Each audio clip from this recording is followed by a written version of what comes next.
What's up, everybody? Welcome to episode 26 of the Chat It Up podcast.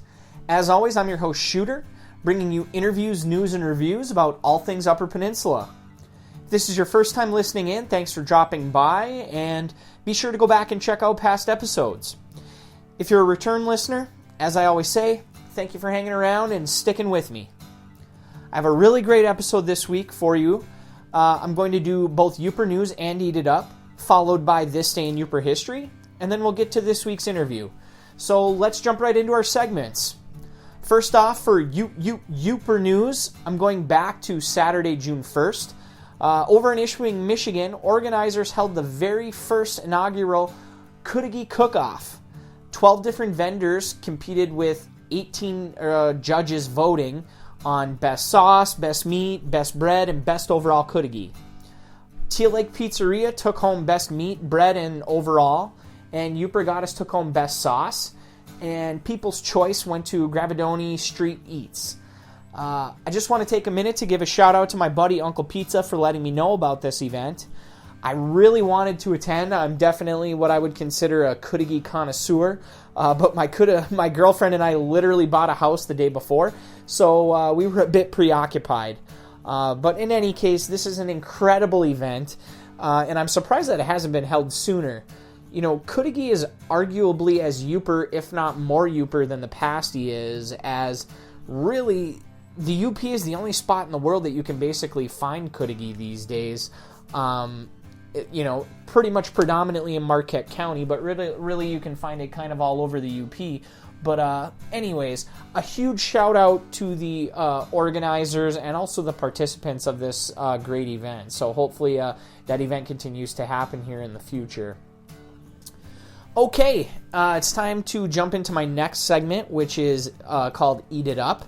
I don't do this one every week, but I definitely felt it was necessary. You know, I haven't done this segment in a while. But I definitely felt compelled to do so after a recent dining experience that I had over at 51st State Brewing Company in Kingsford, Michigan.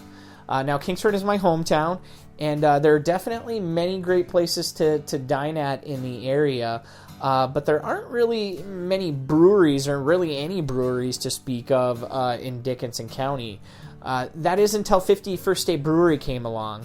And the first beer that I had over there is called the Batty Millie, which is a nod to the Millie Hill and over in Iron Mountain and the famous Bat Cave that's there.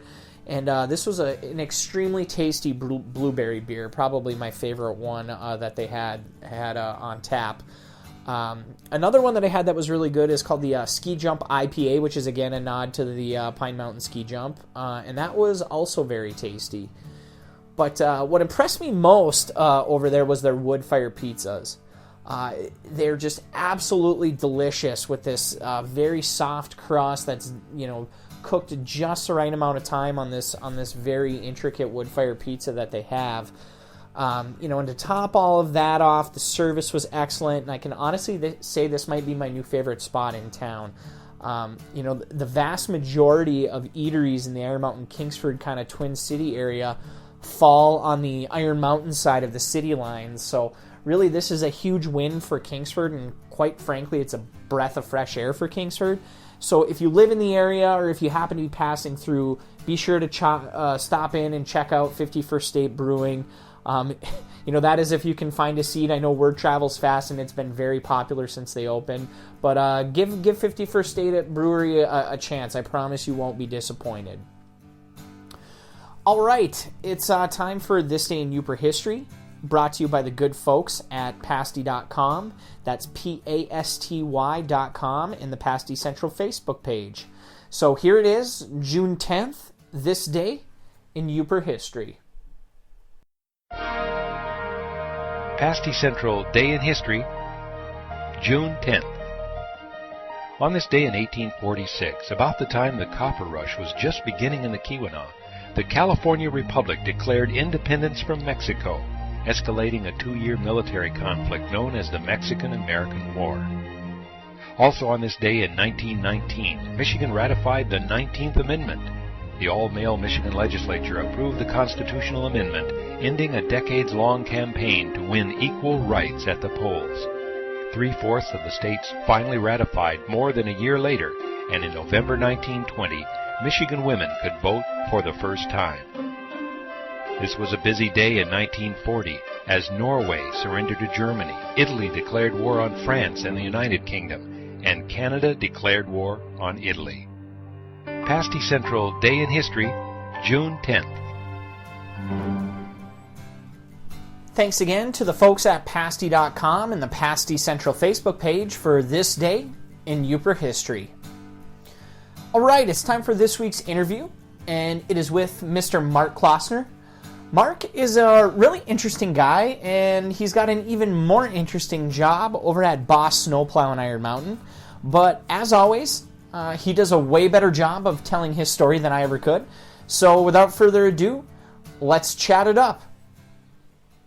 All right, ladies and gentlemen, I'm sitting here with Mr. Mark Klossner from Boss Snowplow. Mark, thank you for coming on the podcast. I appreciate it. I'm a big fan, and it's a big pleasure to be here with you. I really appreciate the time. Well, thank you for saying that. So, we'll let the cat out of the bag right away that you're not truly born and raised a Yooper, but you've lived here for almost going on over 10 years now. So I would think you've pretty much earned your Yooper badge at this point. But so where exactly are you from? Yeah, it's a good point. So I've talked to many different people about my qualifications as a true Yooper. You know, when does it kick in? Does it ever kick in? Right. And there seems to be varying, ideas about what it is or what it isn't. But I am from southern Wisconsin, near Madison, Wisconsin, actually. And I came up here about 10 years ago with my family. Sure. To start working marketing here at Boss Snowplow. Yeah. So, I like to say, at least personally, I think that Yoopers and people from Wisconsin are pretty much cut from the same cloth, very much more so than like Yoopers compared to downstate. In the 10 years, I guess, that you've kind of lived in the UP, would you say that your upbringing or kind of growing up in southern Wisconsin was probably pretty similar to what things are like here in God's country in the Upper Peninsula? There's absolutely no question about it. So my wife and I had always talked about moving up north, right? And the hard part about moving up north from somewhere down south is always finding a job, right? Sure. So when the opportunity for a job for a great brand like Boss kind of popped up, and this was like 2008, kind of when the economy was a little bit softer. Right. The first thing that I did before I even applied for it was said to my wife, "Hey, are you still wanting to move up north?" And she said, "Absolutely." So we like the outdoors, we like outdoor recreation, we like all of those things. We're both from relatively small towns. In fact, my hometown, which is Juneau, Wisconsin, is only about 2,000 people. So a smaller community like this was absolutely what I was used to. Yeah. And Packer fans, they're all over. So, of course, I'm a Packer fan, right? But the hunting, the fishing, Packer fandom, all of that stuff common with folks that live in the UP, and with no surprise, when we moved here, we were accepted, and hand in glove. Right, and we have built some great friendships up here too. So occasionally in the middle of the throes of February, like everyone up here, you probably look at yourself in the mirror when you get up in the morning and go, is it time to live somewhere else? And we do that, no different than anybody else, but. Sure. The friendships that we made up here would really make that a difficult decision, and that's the truth. Well, that's a good thing to hear. And obviously, I know you went to school at UW Oshkosh, which again I would say size-wise isn't a metropolis by any means compared to where you're living here. So it's a pretty much a size of a city or a town that you're pretty much used to. So now, what exactly did you go to school for at UW Oshkosh? Yeah, I actually went to school for journalism with an emphasis in advertising and public relations. Okay. But while I was there at school, I did a lot of work, on the news editorial side too. So I was able to cover just about every aspect of journalism, from news editorial, in other words, working for a newspaper, photography, writing, all of those things, to advertising and public relations. So, the different disciplines within the journalism school. I guess my background after that is interesting, because when I left school, this was early 1990s, right? Yeah. And back in those days, electronic pagination, desktop publishing, was in its absolute infancy, unlike today where it's taken for granted everyone can do it. Right. Our student newspaper, the Advanced Titan, was in the process of paginating its entire student newspaper on Apple II SE computers, right? Okay. So I learned how to do that, and then when I got done with school and I graduated, there was a publishing company down in Beaver Dam, Wisconsin that had both newspaper business, so they owned a daily newspaper and a number of kind of satellite weeklies, and then the owner also had a software company. And he was trying to publish his own software to do daily newspaper pagination, and he was going to try to market it and sell it to some of the bigger newspapers across the country. Interesting. So he brought me in because I could do the writing, I could do the photography like a newspaper reporter. Yeah. But then I had all that experience of electronic pagination, and he wanted me to help his engineers, his software engineers, finish that program and then teach the staff how to use it. We did all of those things. I left, right? Yeah. I left after a couple of years because I wanted to make more than $17,000 a year as a journalist. And I'm not sure if they ever went to market with it or not, but we did get it that far. So sure. And then I made my way from newspaper and journalism into marketing. I started working in Madison for the Wisconsin Realtors Association. Okay. So that's like the central association of all licensed realtors in the state of Wisconsin. So if you had to take your tests or you got monthly publications from the WRA, I was the person that was editing a lot of those marketing communications pieces. It was a great job living in Madison. Anybody that spent any time in there, it's fun. It's a great place to live. But then I had an opportunity to move into the product marketing category with John Deere in Horicon, Wisconsin. Right. So I made the jump there, and I was there for about 2 years. Loved that. Great place, great brand.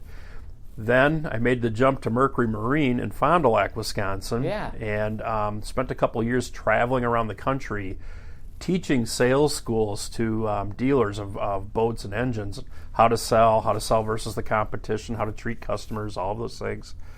Became a product manager and a marketing manager in that company, and that's really where I had my success as a product manager because I was a fisherman.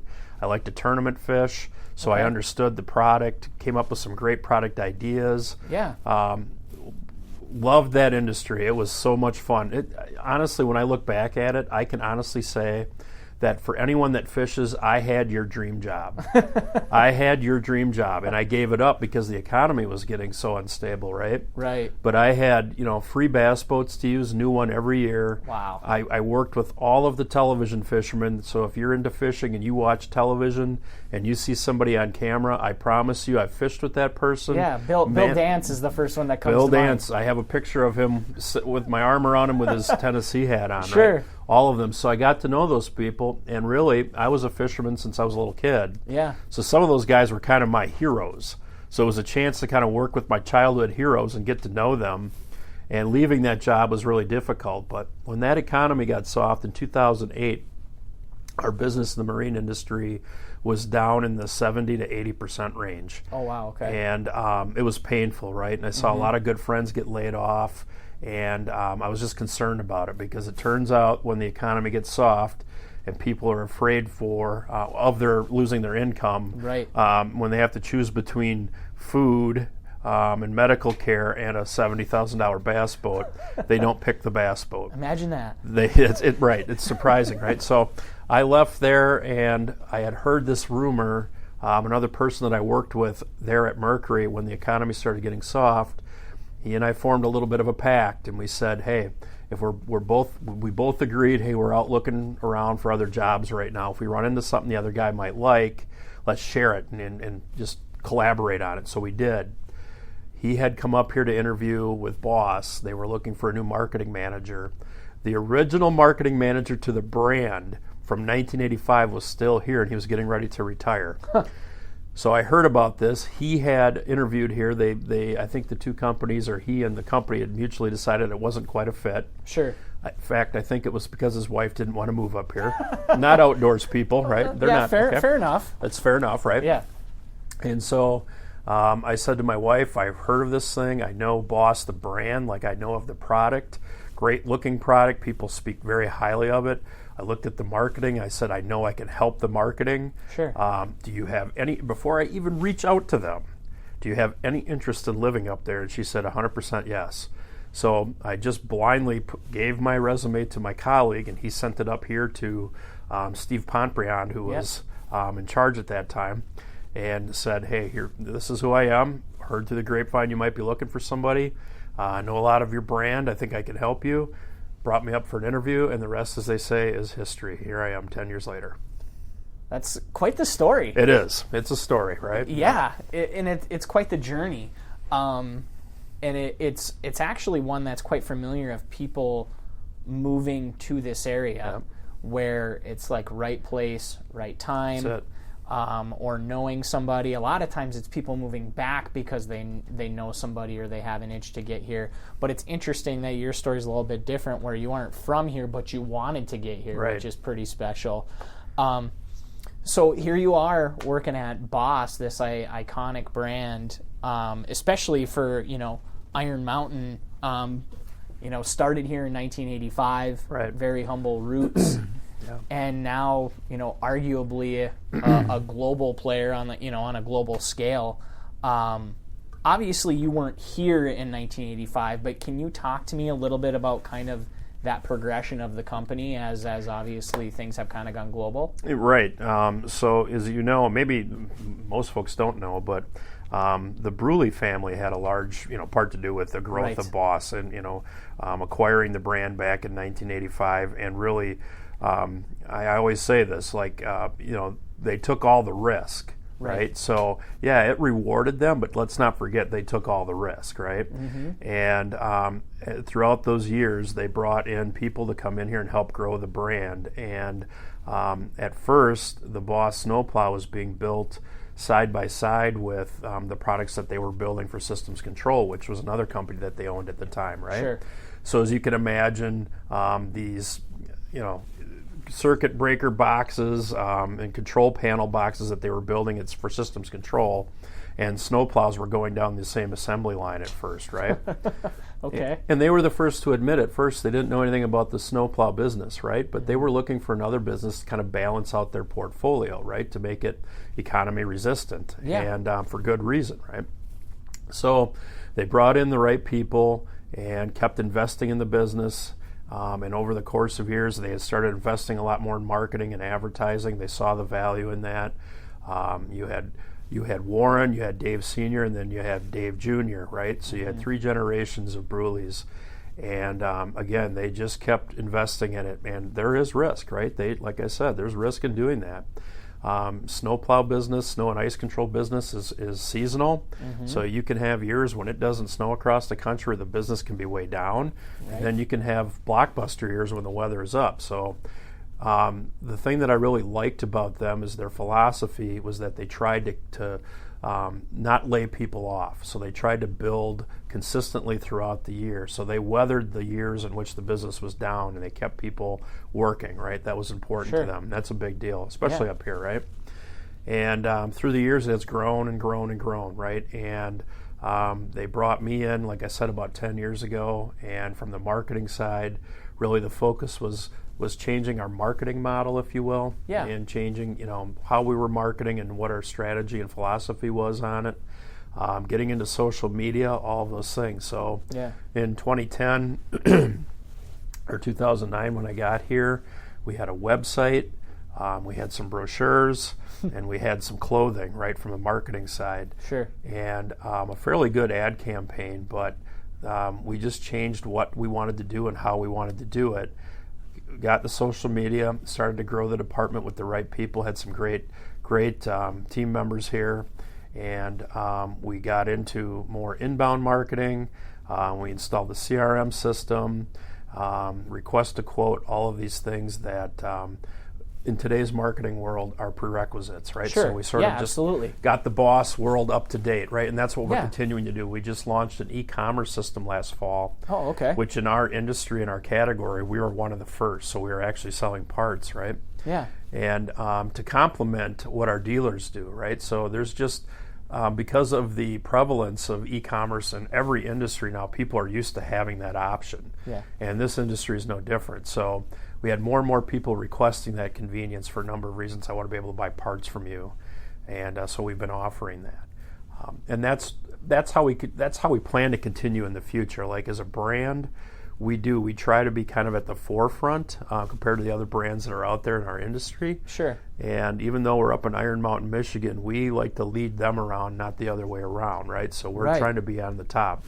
We're selling in over 20-some countries right now. So what you said before was accurate. Like I think a lot of people that live up here kind of view like, oh, the UP must be our market, right? Right. The fact of the matter is the UP is a pretty small portion of our overall market. There just isn't a lot of people up here, and the fact of the matter is, folks that have equipment up here take pretty good care of it, and they keep it for a long time. Absolutely. So our big markets are the big cities where there's a lot of snow and a lot of concrete and a lot of people. Yeah. And when snow hits, it just paralyzes everything. Sure. And people that work in this industry, they're on the clock immediately. So they have contracts. They have to have equipment to support those contracts. And that's really who we position ourselves towards, professional contractors. Sure. In a lot of ways, I think this is the perfect place for Boss Snowplow to be, just because, it's a Yooper company, and one of the number one things that Yoopers hang their hat on is how tough and resilient we are. And, you talked a little bit about up years and down years with the weather. Yeah. But especially like up in the Keweenaw, you want to talk about snow. Yeah, right. But all over across the UP. So in my mind, when I'm thinking of like a snowplow company, obviously I'm a little bit biased being a Yooper, but I'm just thinking if you can build a product that can make it here, it's tough enough to make it anywhere. It's funny that you say that, because when I was back in 2009, when I was looking at this as a place to work, before I came here, and I was looking at their catalog and their brochures, I said to myself, I couldn't sit down and make up a better city name to build a snowplow in than Iron Mountain, Michigan. Right. Right. It's one of the toughest sounding city names that exists, right? Yeah. And you're correct. I mean, we are very close to the Lake Superior snow belt, and it's 200 to 300 inches of snowfall a year, right? It's epic. It's cold. It's white out. It's all of those things. So we, when we do our annual photo shoots and video shoots, we go up to the Keweenaw just about every year, right? Because there's always snow. Yeah. But you are exactly right. If we can build the product to last and survive here under these conditions, chances are it's going to do a pretty good job just about everywhere else. So it is a great spot to build snowplows in a city that has a great name for marketing snowplows. Yeah. Well, and as you were saying that Iron Mountain, I was thinking of back to what you were saying about getting the social media up and running and kind of growing that, and your collaboration that you did with Gina and the folks over in Ironwood, with Stormy Cromer. I mean, how perfect that again goes hand in glove. I mean, the Cromer plows. Absolutely, right? Yeah, we're big fans of that family and the businesses that they run over there. So the opportunity, and you see with Stormy Cromer, I think the story that put me over the edge to say, look, I need to meet Gina and Bob, was when Cromer did the tattoo day up in Marquette. Oh, yeah. And I saw the number of people on social media signing up to get a tattoo of a Stormy Cromer, and I'm like, you know what? We need to work with them because their fans are as rabid about their brand as our fans are rabid about ours. Oh, yeah. And when we met, it was literally just in 5 minutes, you could tell that there was traction between us. And the fact that we're UP companies and Northern Wisconsin companies, in that same region, supporting each other is such a great story. And we look forward to working with them even more. We got to think up the next thing for Gina and I to do on the Cromer Boss brand, but a plaid snowplow, right? A plaid snowplow. It was so cool. It was awesome. Yeah, I mean, you just don't expect to see that, right? And it was everything us, right? It was Boss and it was Stormy Cromer and it was their plaid pattern, right? Yeah. So, and we came up with an idea at first and the color wasn't quite right, and they were very adamant about getting the plaid right. And I could appreciate that, right? I could appreciate they're wanting to have their brand represented the way it should be. And it was a great program. We had a lot of response to it, and I know the plow is still out and about, so I think the folks that have it are still enjoying it. So we got to do something like that again. You do, and you're absolutely right that you and Stormy Cromer definitely fit hand in glove with very similar stories of local Yoopers taking a chance and, purchasing a brand. I mean, when they bought Stormy Cromer, it was about to go out of business. Yep. And, when the Brewleys purchased Boss, it's the same thing, a big risk involved. That's right. And both of those companies kind of, like you said, focusing on not laying people off. That's right. And really growing and building something that a community can kind of rally around and in a major way. So I just think that that's super special. So to circle back just a little bit, I know you were talking about, early on the assembly line, you've got these circuits and these plows kind of coming off the assembly line at the same time. Yeah.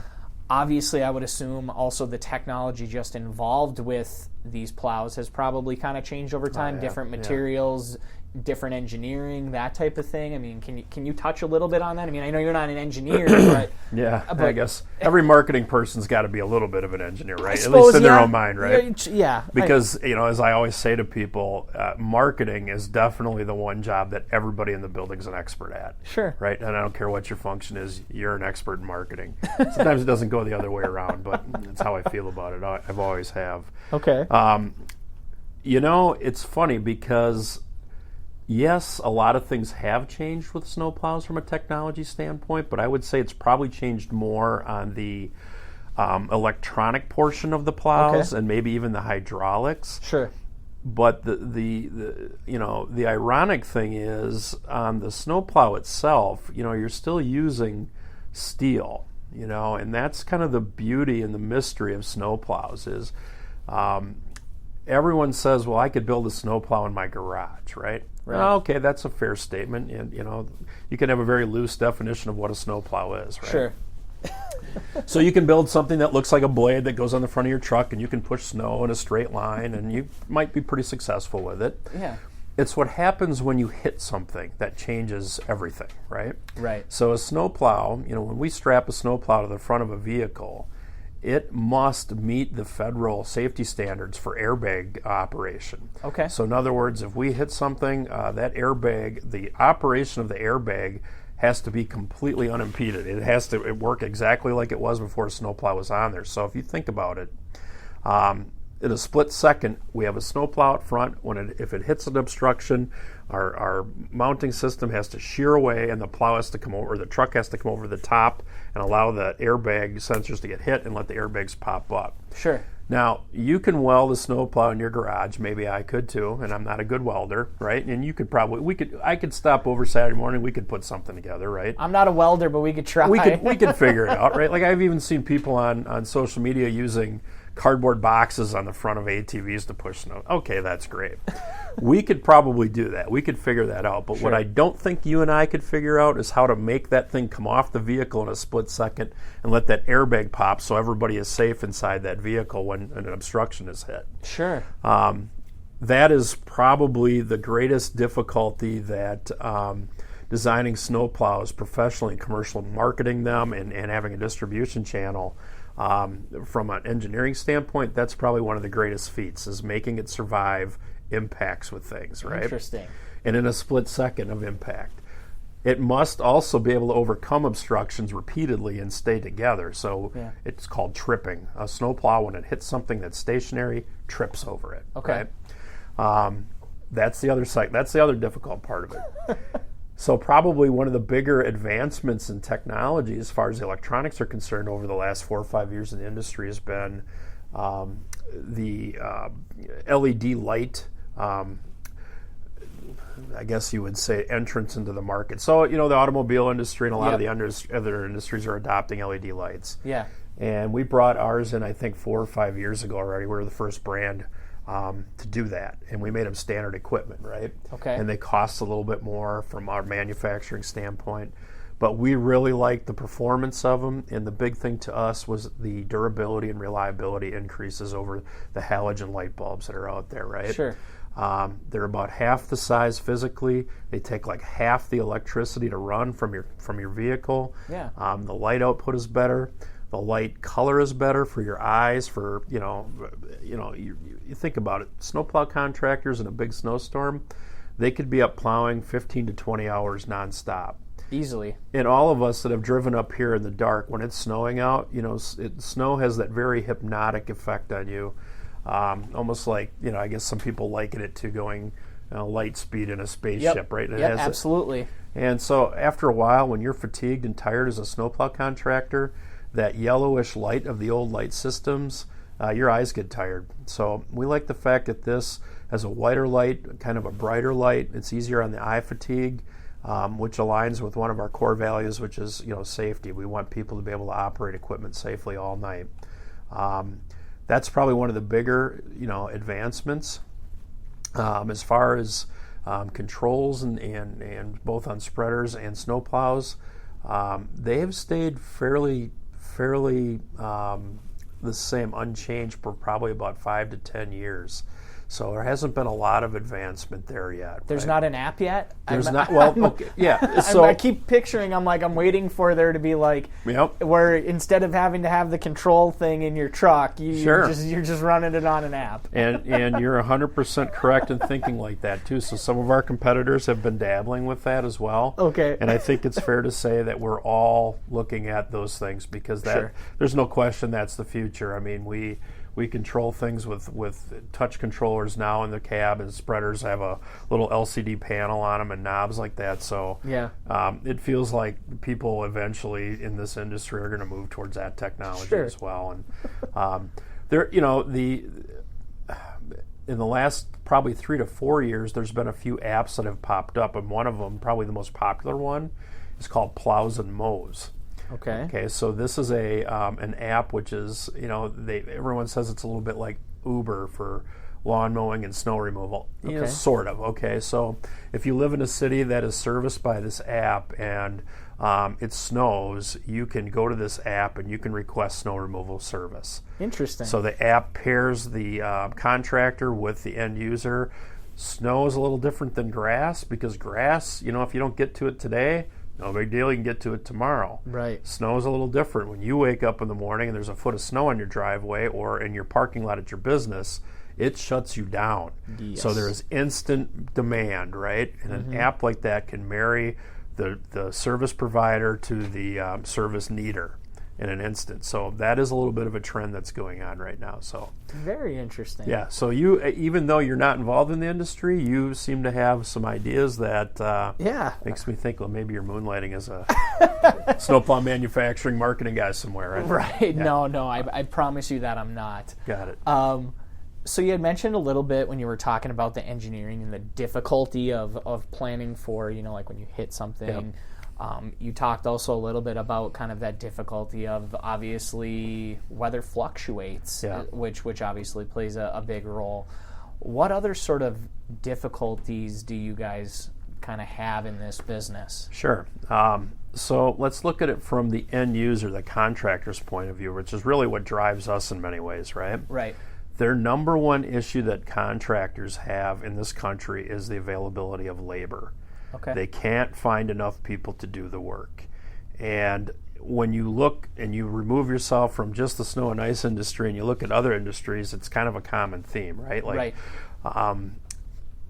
So the things that we work on and develop from an engineering standpoint, especially in the last 5 years, what we're trying to do is decrease their reliance on human beings to do seasonal work, right? Because some of these contract businesses are several $100 million businesses, right? Mm-hmm. And they can have 500, 1,000 to 2,000 shovelers employed, right? Wow. And those shovelers are not the same pool of people every year. Mm-hmm. And sometimes they're not even the same pool of people for every storm. Sure. So you think about the logistics that are required if they have an HR department to keep recruiting and maintaining a pool of people to do shoveling from storm to storm to storm, that many hundreds of people, that's a lot, right? And it's a burden to them. So they're always looking for things that decrease their need for labor. And it's funny, it's an interesting segue, and I don't think you saw one sitting outside, but we recently have acquired, or Toro acquired, and we are the benefactor of it, a new vehicle called the Snow Raider, which is it's a little 4-wheel drive stand-on. It's not a buggy, but that's what some people call it. And its primary purpose is to help contractors with sidewalk snow removal. Okay. That's what it's focused on. So it has a little 4-foot plow on it. Yeah. And it's got a spreader on it. And it allows them to replace shovelers, like 3 to 4 shovelers for each one of these. Wow. So they deploy it, and they can run a long route of sidewalks and spread salt at the same time. And in the past, that had to have been done by shovelers or something like that, or even bigger, more expensive pieces of equipment. Right. So it's a big deal for the brand because it's our first vehicle. Mm-hmm. If you think about Boss in the past, we've always been an attachment to other vehicles. Right. This is our first gas-powered actual vehicle. So it provides a lot of opportunities for us as a brand to grow, not just with the current vehicle, but if you think about how we might stretch that family in someday and other variants of it, that's a really big deal for us. So that definitely is. That kind of is Pandora's box a little bit as far as opening up those possibilities. So that's pretty exciting. Yeah, it is. You brought up another great segue of basically when you said that companies have a hard time finding people to do the work. Yeah. You know, that's kind of a theme that I've found across, doing this podcast, talking to, some different companies and different people. Right. I would assume Boss is in that category of, it's hard to find people to do that work. I mean, it seems like a lot of places around Dickinson County in general are hiring, and it's a matter of finding the talent to do the work. I mean, is that a fair assumption? It is a fair assumption, and I think, everyone sees it, right? All of the businesses up here see it, and you've seen it in your travels and in doing the show. And so, we're part of associations in the area that have kind of come together and are trying to attract and develop new talent, be it trade level type work or even professional type work and everything in between. And we're also very involved in the community, in volunteering. I'm involved with the Downtown Development Authority quite a bit. Absolutely. I guess my claim to fame is I'm the Festmeister for Oktoberfest here in town. There you go, perfect. Yeah, if you're listening to this and you're at Oktoberfest, come up and introduce yourself, and I'll say, hey, that's cool. The Festmeister met somebody, right? So, but that's all designed because and that's on purpose because. We want to improve the area. We want to make it a place that's attractive to live. Right? We're all kind of in this together, and the more attractive we make it up here, the more people are likely to want to move here when we're trying to recruit them, or some of the other businesses in the area are trying to recruit them. The area has a lot to offer, right? Mm-hmm. And especially if you enjoy the outdoors, right? If you enjoy doing that on the weekends, and you want to raise a family in a small community as opposed to a larger city, and you like a relatively, low to moderate, cost of living, right? Mm-hmm. It has a lot to offer. But the fact of the matter is, right now, what we need is a lot of the young, talented people, and the ones I'm talking about, especially the ones that have, maybe left, gone to school, and are thinking about coming back or have come back, right? Or even those that have stayed. We need them to step up, right, and help in all the committees, the governing bodies, associations. There's so many of them that all need help. And we need to bring that younger point of view to these associations, committees, and groups and help to rehabilitate the area, right? Like to think in a more progressive nature. Not saying that we want to ruin the culture that is the UP, but there's a balance in there, right? And we can find that balance, make this a great place to live, like get our downtown area developed and rehabilitated, get the types of businesses that people want to come here. And sure. We have a microbrewery in town here now, and there's, I think, several more that I've heard potentially coming. Oh, yeah. That's a great start, right? Right. And you have these groups that are building the bike trails around the area right now. The UP is considered a destination for mountain biking. Yep. And you've probably seen the magazine articles for Marquette and even up in Copper Harbor for, this is one of the places to go to do mountain biking. Well, we want to piggyback on that, right? Right. So on their way through, let's stop here and spend some time in the Iron Mountain area and support the local businesses and all that other stuff. So we are 100% into it. That's one thing I like about Toro, and I hope everyone knows. Maybe they don't. One of the things that I have been the most impressed about with Toro since they've acquired us, it's been 4 years already, right, is their commitment to community development, the grants that they give the community. They allow all of us to spend, I think it's up to 20 hours a year volunteering in the community. And they're seeking it out. Like they are proactively saying to us, find another group, find another cause, and let's identify and get it on the plan. And they want to give the community money to develop itself. And first of all, you just don't find that anymore, right? Especially and that's an older brand already, an old durable goods manufacturer. To have that progressive of a mindset, to me is just an outstanding thing. And that's why everyone that works here, when they acquired us, and now that they've spent 3 or 4 years under them, if you ask just about anybody, they'll say that it's really a cool aspect of Toro that they do that. Absolutely. And it's everything that you're saying is obviously great to hear, especially from someone that's from here. And I was born in 1985, so all I know is Boss Snowplow being a part of this community. And so obviously 4 years ago now, when the purchase happened, obviously the rumor mill starts running of okay, well, what's really going to happen with is Boss going to stay here? But everything that you're saying is just awesome, because it's, like you said, Toro buying into this community and trying to make it a better place because they want to stay here. And they want it to be, like you said, attractive for bringing in talent to make that happen. That's right.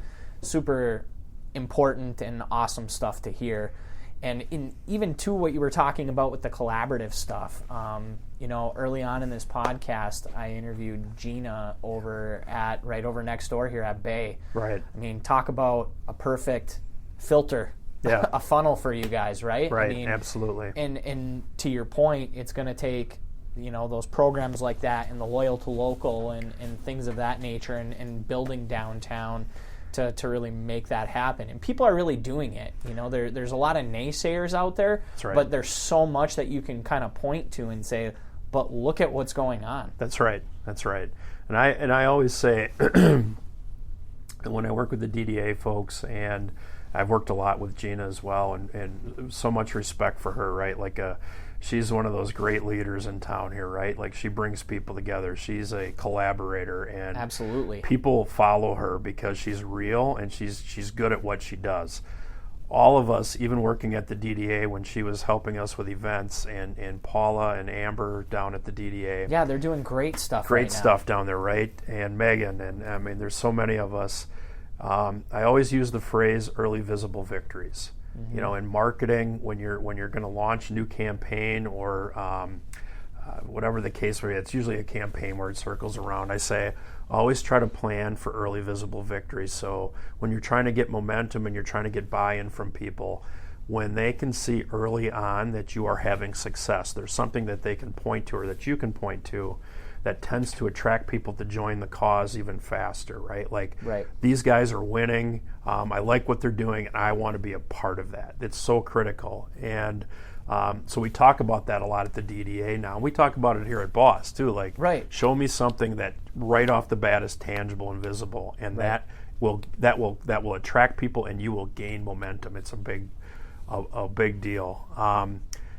We have been working on those things, and you can see the changes in the downtown area happening, and you are correct. Like, unfortunately, there's a lot of people up here that allow fear to kind of guide their decisions when it comes to change. And you have to have a vision. You have to be aligned on a vision, and then you have to stay committed to the vision. And sooner or later, you'll win out. And we'll do that. We're doing it already. And there's a few other things that we have tried to get accomplished from the development standpoint in the Downtown Development Authority that we've met with some resistance.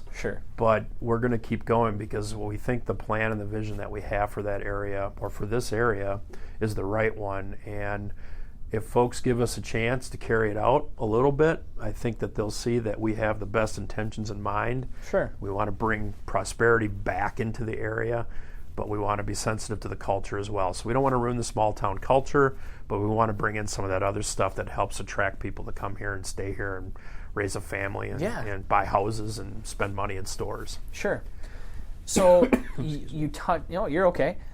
So you touched on just a little bit on this, recently acquired buggy, for a lack of a better term, for clearing sidewalks. Are there any other kind of like future plans for Boss that you're kind of looking forward to soon that you can kind of let the cat out of the bag? I mean, obviously I'm not trying to like spoil any top secret plans, but is there any kind of stuff that you can touch on for?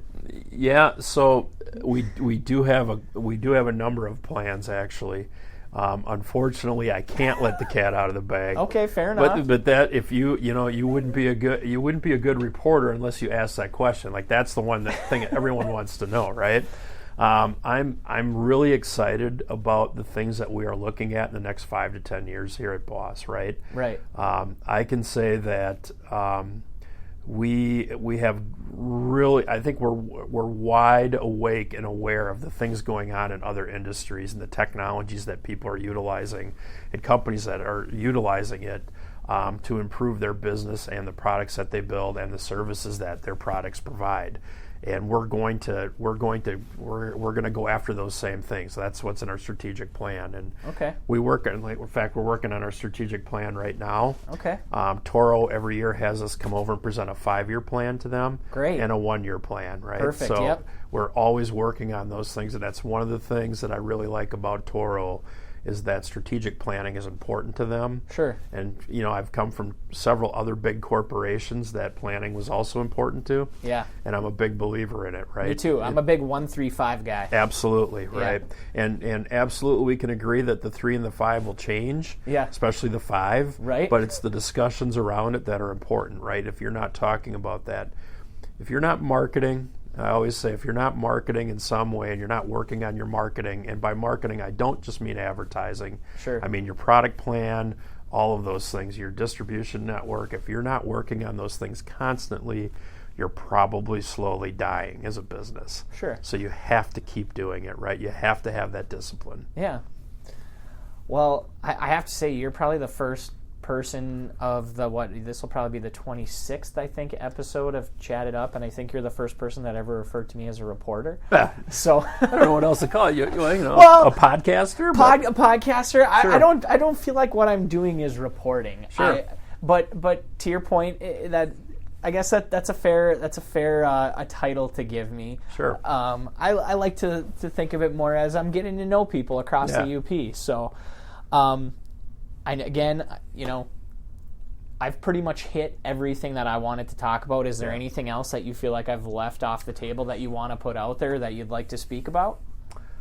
No, I think we've covered quite a bit of ground, and it's funny about reporters. So, the profession of reporting, being a journalist, right? I feel like has been a little bit under siege over the last 3 or 4 years. That's right? an understatement. That's an understatement, right? And it turns out, though, it's kind of funny, though, I feel like it's going to have a renaissance again because from a marketing standpoint, big brands, including us, and I guess we're not a big brand in the grand scheme of things, but in our industry we are, right? Yeah, absolutely. One of the most effective marketing tactics is the creation of content. Sure. Right? And to do that, you basically have to be a reporter. You have to be a writer. Right. You have to be able to ask questions, interview people, and then turn it into usable content. So I used to be a reporter. So I was I was a card-carrying member of the AP for a while, right? Right. So I hope you didn't take that as an insult, because not at all. For me, it's a compliment. Like, I have a lot of respect for reporters because I'll tell you what, it was a fun job. Quite frankly, anybody that's got a device these days, right? We can all be reporters. Absolutely. Which is good and bad. Yes. No. Right? And I didn't take it as an insult at all. Good. It's just none intended at all. No. It's just interesting how, I guess, it goes back to the 1-3-5 thing. Yeah. July will be a year that I've been doing this. Nice. And where it started and where the idea kind of started. Yeah. And where it's kind of naturally ebbed and flowed to after almost a year here is just kind of interesting, because from where I started, I never would have even had that word come out of my mouth, not because it's a good or a bad thing, but I just didn't think of it as that's what I was doing. But to your point, everybody that pretty much has a smartphone in front of them these days is... Well, good reporters, the ones that I knew, like the seasoned ones, that I used to aspire to be, all had a common trait, and that is that they were good conversationalists and that they did a good job of putting the other person at ease, so they could talk, right? Right, absolutely. And I feel, and that's why, even though you don't aspire to be a quote unquote reporter, you're good at those things, right? Like, you're just going around having conversations with people. Exactly. And I'm a talker. And you're a talker, and you're learning their story, right? Yeah. Well, I hate to tell you this, back in the old days, you'd have made an awesome newspaper reporter because of those traits, right? Sure. But, it's a great thing, and I'm glad you're doing it, to learn the stories, because I feel like even the folks that are listening to the podcasts, there's going to be collaboration. Like, they're going to hear this, and they're going to say, you know what, maybe we should call them or reach out to them, right? And that's something that hadn't been done up here. So kudos to you for seeing the opportunity in that, and doing it. And that's already happened. Yeah, and when I saw it, I reached out to you. I was like, hey, this is awesome. If you ever want to talk to Boss, remember? Yeah, and I do. I was like, I hope he calls someday. So I was, and I know Gina and Gina connected. Yeah. I know Gina from here at Bay connected also with Dave Nyberg, who's been on the podcast. Great. And like you said, the wheels have been in motion now with different people connecting, and to me, that is probably my favorite part of all of this. That's it. Is kind of just being that conduit to kind of making that happen. Well, it makes you a leader. Well, I don't know if I'd give myself that title either, but I appreciate it. I'll give it to you, because I feel like connecting people is one of the most important things that a leader can do, no matter how they do it, right? Sure. It's something that I say it's free. Connecting two people together, for the most part, is something free that you can give both of them. True. And if something great comes out of it, all the better, right? So kudos to you. Well, thank you. So, obviously, I know you're a fan of the podcast, so you know my final question is, how do you like your pasty? How do you... Oh, no, this is a great question, because you talk about when you're not from here, I learned quickly, right? Okay, let's talk about that. I would talk to, every person you asked up here, you ask who's got the best pasty, right? Right. And everyone would give you a different answer, right? Mm-hmm. So I can tell you that my favorite pasty so far, and I'm not saying I've tried all of them, but I like Gene K's, and I think it's the steak one, the steak pasty. I do wish it had gravy in it. I'm not going to lie. I don't know where that comes from, but I like her pasties, and that is, I guess, and I don't mind the rutabaga. Right. I don't mind that. My grandparents used to eat rutabagas and stuff when I was growing up, so I was kind of used to the root vegetables, right? So right. Okay. I think it's it's just being used to that, but that's my style. I don't know if that's the right answer or if there is a right answer, but well, that's probably the $1 million question. Yeah. But I'm a big Gene K's guy myself. But it's interesting that you're a gravy guy. A lot of people, that's the other real big question too, is, ketchup, gravy. I've had hummus I've had as an answer on here.